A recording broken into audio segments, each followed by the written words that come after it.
Sa mga nanay at tatay ng tahanan, importante po na meron tayong kopya ng birth certificate ng lahat ng miyembro ng ating pamilya sa ating mga bahay. Kaya naman, ito po ang summer project na ikinakasa ngayon ng unang hirit dito po sa isa sa pinakamalaking barangay sa Quezon City, ang Barangay Holy Spirit. Importante po ang birth certificate. Kailangan po natin ang dokumentong ito. Kaya naman dito po, nag-set up po tayo ng registration desk para dun sa mga kababayan natin na kakailangan ng birth, actually pati marriage o kaya no marriage certificate, tsaka yung death certificate naman para sa kanilang mga kaanak. Kasama natin si Nanay Ellen Padulyon. Nanay Ellen, ano ho ba yung dokumento na kakailanganin nyo? Kukuha po ako ng NSO birth certificate. Saan nyo ho gagamitin?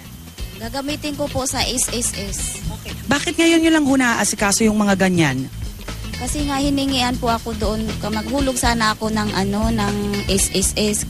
Kaso nga lang hindi po ako nakahulog dahil na wala po akong NSO birth certificate.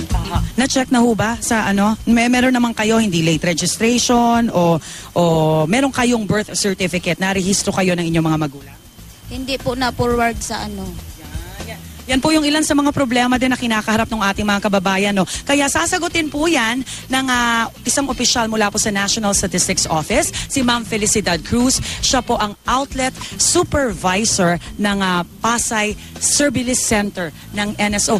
Ma'am, good morning po. Good morning. Good morning sa lahat ng televiewers. Okay, bakit ho mahalaga ang pagkakaroon ng NSO birth certificate na kopya? Unang-una is personal identity mo. Diba? Yun lang ang panghahawakan mo para ma-identify ka eh. So, pangalawa is halos lahat ngayon kinakailangan, parang inoobliga ka na magpakita ng birth record. Requirement? Yes, oo.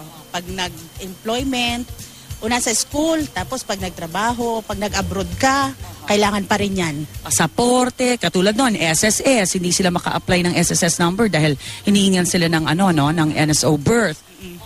Ano ho yung mga karaniwang problema ba na na-encounter niyo po mula po sa ating mga kababayan? Tulad nung, actually hindi problema, kulang. Kunyari walang first name doon sa dokumento mismo. Tapos mga maling entries, meron man silang record, meron namang maling entries. O kaya iba yung nakagis na nilang pangalan kaysa doon sa pag na-discover nila, ito na yung birth record ko, iba pala yung naka-record. So, pag mga ganyan ho ba, mabilis na rin ho yung proseso pag may mga ganyang klaseng problema? Ibig masabihin yung mga error? Yes, kunyari, mga typo, clerical error.